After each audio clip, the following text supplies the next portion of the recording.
అస్సలాముఅలైకుం అందరికీ నమస్కారం. మీరు చూస్తున్నది టీడీ న్యూస్ కేఎన్ఆర్. రసవత్తరంగా మారుతున్న కరీంనగర్ కోఆపరేటివ్ అర్బన్ బ్యాంక్ ఖాతా. ఇటీవల జరిగిన ఎన్నికల ద్వారా ఎన్నికైన సభ్యులు చైర్మన్ కు స్టే విధించిన వరంగల్ సహకార ట్రిబ్యునల్ కమిటీని రద్దు చేసిన హైకోర్టు. ఎన్నికలకు ముందున్న పిఐసిని లేదా స్పెషల్ ఇన్ఛార్జిని నియమించాలని ఆదేశం. వరంగల్ సహకార ట్రిబ్యునల్ మరియు హైకోర్టు తీర్పులలో వెల్లడించిన ఆదేశాల ప్రకారమే Karimnagar cooperative urban bank PIC chairman మరియు సభ్యులుగా మళ్లీ బాధ్యతలు చేపట్టామన్న గడ్డం విలాస్ రెడ్డి గారు. ట్రిబ్యునల్ తుది తీర్పు కూడా మాకే అనుకూలంగా వస్తుందన్న ఆశాభావాన్ని వ్యక్తం చేసిన పిఐసి చైర్మన్ ఈ మేరకు సభ్యులతో కలిసి మీడియా సమావేశాన్ని ఏర్పాటు చేసి వివరాలను వెల్లడించారు. నా పేరు గడ్డం విలాస్ రెడ్డి. నేను గతంలో పొన్నం ప్రభాకర్ అన్న మంత్రి గారి చొరవతో ఈరోజు ఆ రోజు చైర్మన్ పీఠం ఎక్కడం జరిగింది. ఆ తదుపరి ఒక సభ్యుడు కోర్టుకు వెళ్ళడం వల్ల ఎన్నికలు జరపాల్సి వచ్చింది. ఆ ఎన్నికల్లో కరుణాశేఖర్ ప్యానల్ గెలుపొందింది. ఆ ఎన్నికల్లో సరైన పద్ధతిలో బైలా ప్రకారం యాక్ట్ ప్రకారం జరగలేదనే ఉద్దేశంతో ట్రిబ్యునల్ వరంగల్ సహకార ట్రిబ్యునల్ ఆశ్రయించడం జరిగింది.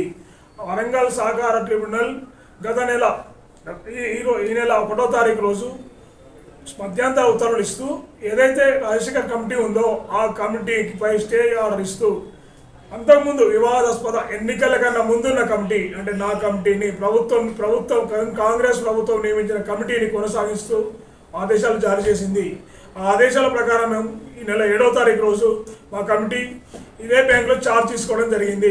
తదుపరి అంటే అంతకుముందే నేను మార్చి 29 రోజు జనరల్ బాడీ సమావేశం ఏర్పాటు చేశారు. కానీ అది కోరం లేదని వాయిదా వేసడం జరిగింది. అది కోరం లేక కాదు, వాళ్ళు కావాలని 180 మంది పట్టని హాల్లో సమావేశం ఏర్పాటు చేసి తూతు మంత్రంగా చేద్దామని చెప్పి ఆలోచన చేశారు. అది జరగలేదని సమావేశం జరగలేదు కనుక నేను హైకోర్టుకి వెళ్ళడం జరిగింది. హైకోర్టు నేను ఇచ్చిన హైకోర్టు కన్నా ముందు డీసీఓ గారికి, register of cooperative society Hyderabad వారికి వినతి పత్రాలు ఇచ్చినా వాళ్ళు దాన్ని లెక్క చేయకుండా దాన్ని పట్టించుకోలేదు కాబట్టి నేను హైకోర్టుకి వెళ్ళాను. గౌరవ హైకోర్టు వారు గత నెల 23వ తారీఖున నేనైతే ఏదైతే అప్లికేషన్ పెట్టుకున్నానో దాన్ని కన్సిడర్ చేస్తూ గత నెల 23న ఉత్తర్వులు ఇచ్చినప్పటికీ కాపీ నిన్న మాకు అందింది. ఈ సందర్భంగా కాపీ మీ ద్వారా బ్యాంకు సభ్యులందరికీ తెలియజేయడం కొరకు మీ ముందుకు వచ్చాను, చెప్తున్నాను.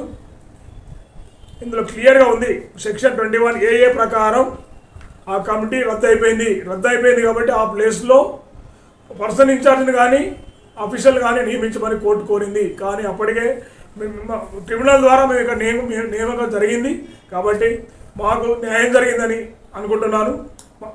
గత కొద్ది రోజులు 8 నెలల పోరాటానికి ఫలితం ట్రిబ్యునల్లో వచ్చింది, ఇక్కడ కూడా వచ్చింది. ట్రిబ్యునల్ ఫైనల్ తీర్పు కూడా మాకు అనుకూలంగా వస్తుందని ఈ సందర్భంగా తెలియజేస్తున్నాను.